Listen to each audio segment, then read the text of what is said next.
मैं इस सदस्यों का धन्यवाद करता हूं कि एक गंभीर राष्ट्रीय मुद्दे पर गंभीरतापूर्वक बहस हुई।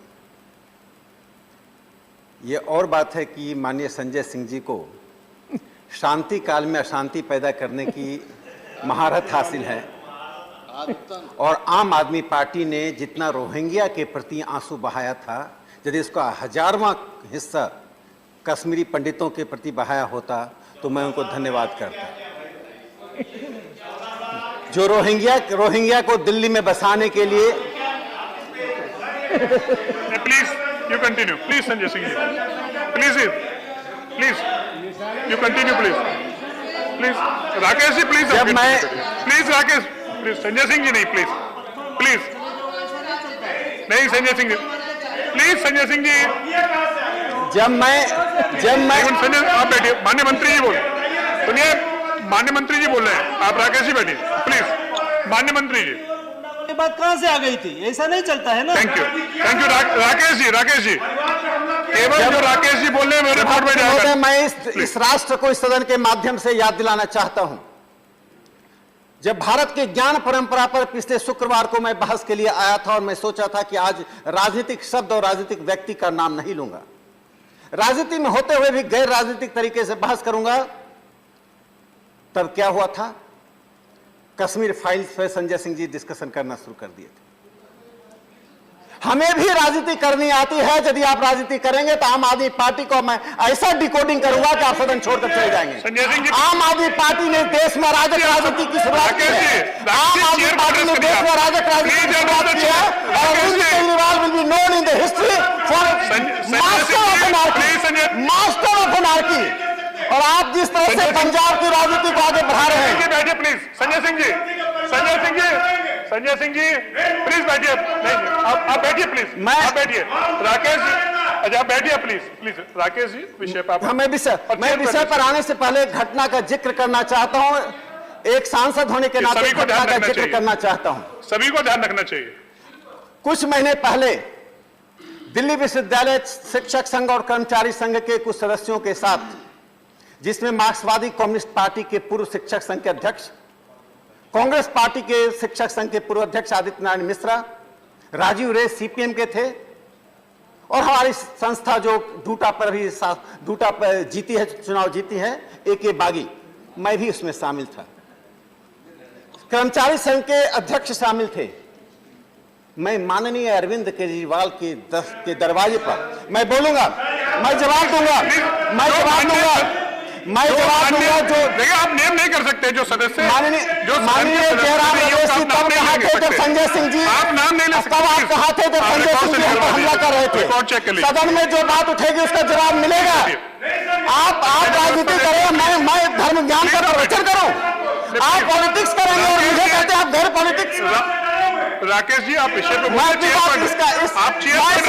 सदन को मैं अपनी चेयर पर एड्रेस करिए। सभापति महोदय, दिल्ली विश्वविद्यालय के सम्मानित शिक्षक नेता, एक सांसद, मैं एक सांसद हूं। You continue please. मैं राष्ट्रपति जी के द्वारा एक नॉमिनेटेड सांसद हूं।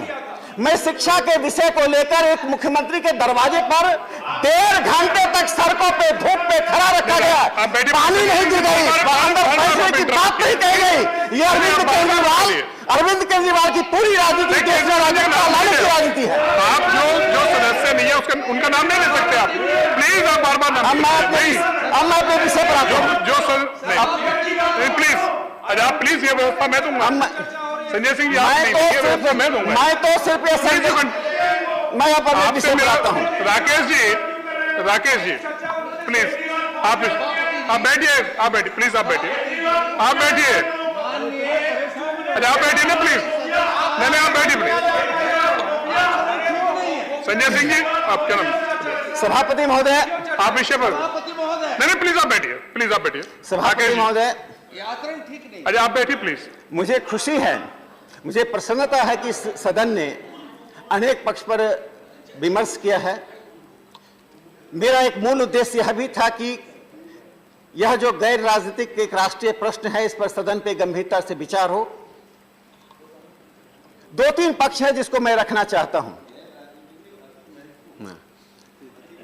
माननीय भूपेंद्र जी ने ठीक कहा कि अति महत्वपूर्ण विषय पर विचार हो, और माननीय मंत्री जी ने जिस प्रकार से तथ्यात्मक और प्रधानमंत्री नरेंद्र मोदी जी के नेतृत्व में 2014 के बाद से सामाजिक क्षेत्र में, लोक कल्याण के क्षेत्र में व्यापक और आधारभूत तरीके से परिवर्तन लाया है, जिसके कारण देश के जिन वृद्धों की चिंता माननीय जयराम रमेश जी कर रहे थे, मैं बता देता हूं कि भारत में 70 की आयु के वृद्ध जो आर्थिक रूप से सक्रिय हैं, दुनिया में सबसे बड़ी संख्या भारत में 82% लोग हैं जिनकी आयु 70 साल की है और आर्थिक रूप से सक्रिय है। एज एक्सपेक्टेंसी के बढ़ने के कारण, बीमारियों पर नियंत्रण होने के कारण, इन्फेंट मोर्टेलिटी को रोकने के कारण जो समाज में एक सकारात्मक स्थिति बनी है, और भारतीय समाज में वृद्धों की चिंता करने के लिए परंपरागत परिवार का पद्धति सक्षम है। जहां जहां परिवार की पद्धति समाप्त हुई है, जिसको हम पुनर्जागृत करना चाहते हैं कुटुंब प्रबोधन के नाम पर, वहीं वहीं यह समस्या आई है, और भारतीय समाज इसके लिए जागरूक है कि हमारी स्थिति वह नहीं हो कि अमेरिका के वृद्ध को गोवा में रखकर उनकी सेवा करवाई जाए और हमारे मजदूर अरब कंट्री में जाकर वहां से पैसा लाने के लिए मजदूरी करने जाए। हम दोनों ही स्थिति को लाना नहीं चाहते हैं। एक सभ्य और लोकतांत्रिक समाज अपने समाज को स्वयं के आधार पर, स्वयं के संसाधनों के आधार पर, स्वयं के श्रम के आधार पर, स्वयं की दृष्टि के आधार पर अपने को समृद्ध करता है। उसी समृद्धि की ओर मैं बढ़ाने के लिए मैं इस बिल में एक बहस चाहता था। 3 बिंदुओं पर मैं देश का ध्यान आकृष्ट करना चाहता हूं सदन के द्वारा। पहली बात, डेमोग्राफिक डिस्कोर्स में काफी परिवर्तन आया है। जो मैंने पिछली बार कहा था कि भारत के जनगणना आयोग ने जो जनगणना के आधार पर नए स्टैटिस्टिक्स, नए आंकड़े इकट्ठा करना शुरू किए हैं, उसमें TFR, टोटल फर्टिलिटी रेट, और marital total fertility rate, total marital fertility rate TMFR के बीच में एक बुनियादी अंतर किया है। मैंने पिछली बार अपने बहस में कही थी, लेकिन मैं इस बात को दोहराना चाहता हूं चूंकि बहुत ही महत्वपूर्ण विषय है। हमारे स्वास्थ्य मंत्री जी बैठे हुए हैं। TMFR इसलिए इंपॉर्टेंट है भारत के लिए कि दुनिया के सभी देशों में जो टोटल फर्टिलिटी रेट की जो व्यवस्था की गई थी, उसका कारण था एक महिला अपने प्रजनन आयु में कितने बच्चे को जन्म देती है। ये TFR की परिभाषा है। सभापति महोदय, आपको आश्चर्य होगा, जिन लोगों ने अध्ययन किया है उन्हें आश्चर्य नहीं होगा, लेकिन हम सबको, में बहुतों को इस बात का आश्चर्य होगा। कोलंबिया में 84% बच्चे परिवार व्यवस्था से बाहर जन्म लेते हैं, यानी विवाह से पूर्व मां जन्म देती है। अमेरिका में यह संख्या 40% है। OECD के 11 देशों में, चिली में, डेनमार्क में, एस्टोनिया में, फ्रांस में, नॉर्वे, नीदरलैंड में, स्लोवेनिया में, स्वीडन में यह संख्या 41% है। इंग्लैंड का मैं एक आंकड़ा देना चाहता हूं। विवाहित मां से 2020 में 3,29,000 और अविवाहित मां से 2,77,000 बच्चे पैदा हुए थे। यहां तक कि पुर्तगाल में 50% बच्चे अनमैरिड मदर से पैदा होते हैं। इसलिए TFR का जो कंसेप्ट है, वह कंसेप्ट, वह अवधारणा उनकी अपनी परंपरा के अनुसार है। मैं उस परंपरा का कोई नकारात्मक पक्ष नहीं देखता। उनकी जो भी परंपरा, उसके आधार पर TFR बनाया। हमारे यहां जो बच्चों का जन्म होता है, साधारणतया विवाह के बाद होता है। इसलिए जनगणना आयोग ने टोटल मैरिटल फर्टिलिटी रेट, एक विवाहित महिला अपने प्रजनन आयु में कितने बच्चे को जन्म देती है, वह महत्वपूर्ण है। इसलिए जनसंख्या 2.1 पर आने के बाद भी जो जनसंख्या का मैग्नीट्यूड बढ़ रहा है, जनसंख्या का मैग्नीट्यूड बढ़ रहा है, उस बढ़ते हुए मैग्नीट्यूड का यही कारण है कि हमने TMFR की ओर ध्यान नहीं दिया है। आज हमें TMFR की ओर ध्यान देना पड़ेगा। TFR के कंसेप्ट से TMFR का कंसेप्ट कैसे है, कैसे जनसंख्या पर आता है। दूसरा जो महत्वपूर्ण पक्ष है, मैं सिर्फ एक जवाब देना चाहता हूं। केरल के साथियों ने कहा, मैंने अपने बिल में कहीं भी हिंदू मुस्लिम शब्द का प्रयोग नहीं किया, किसी धर्म का नाम नहीं लिया, ना ही मैंने अपने भाषण में उस धर्म का नाम लिया था।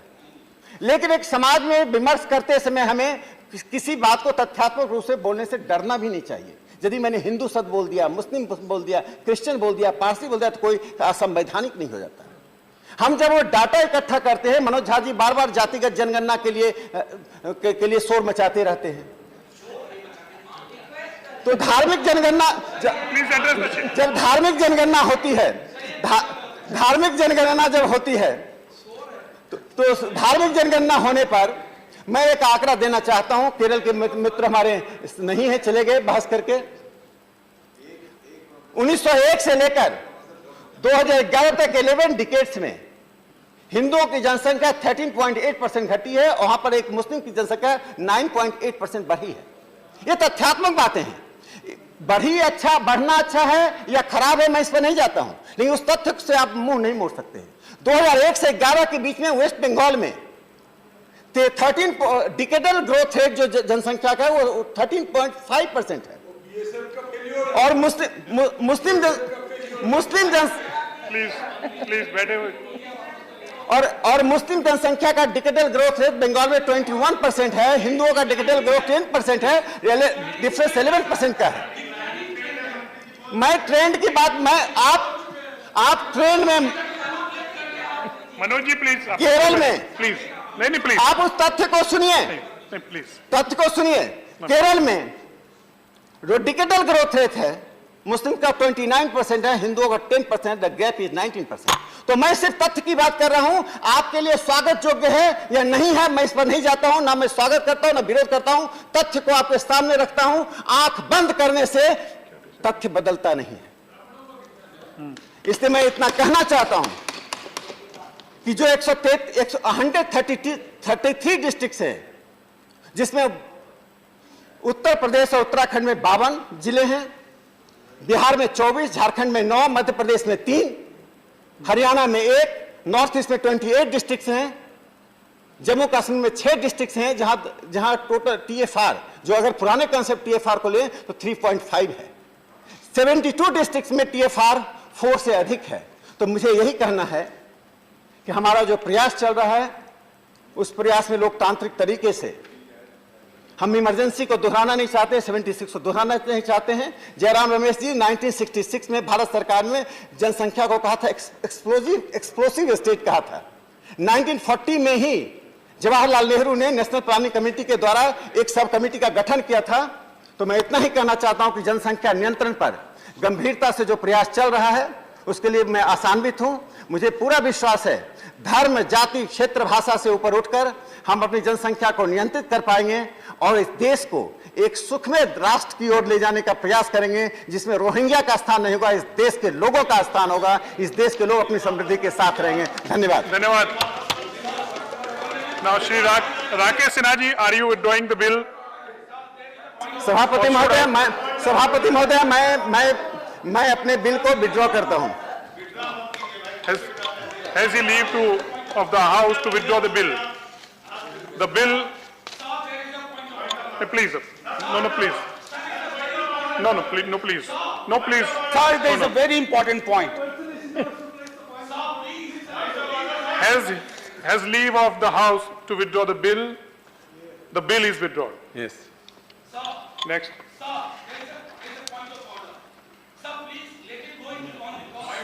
Shri Surjit Kumar to move.